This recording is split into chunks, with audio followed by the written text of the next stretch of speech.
Everyone. This is week 4 of 5, so we are winding down.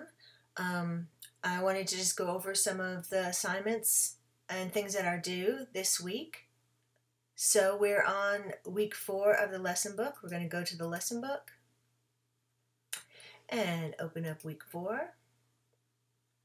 So you can see here for week 4, we're going to be talking all about analyzing student learning. So we're getting ready to switch our focus from creating assessments.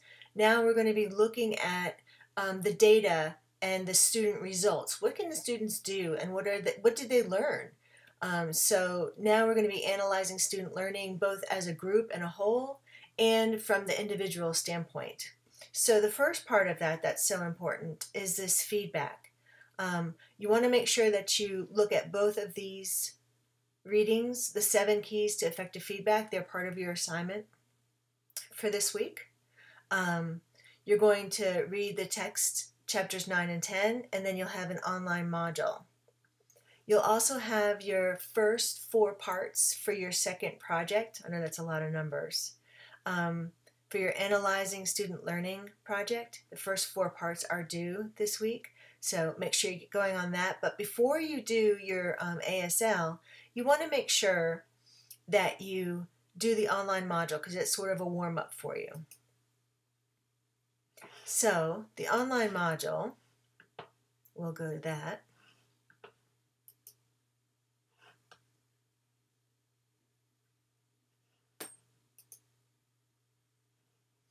Online module 4.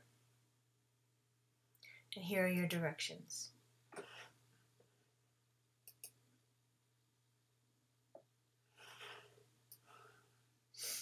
So you can see here that you have 2 activities about analyzing student learning. The first one is sort of a reflection about a team and collaborating with this kind of analyzing student learning. So sometimes you'll work in a team.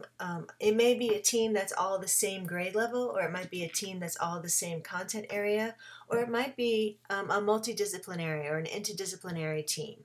So there's many different ways that you might be using a group to look at student work.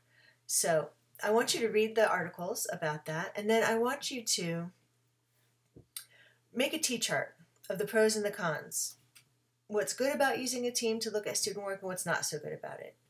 The second thing I want you to do is really think about your context. Are you in art class, or are you in PE or music? Are you elementary ed?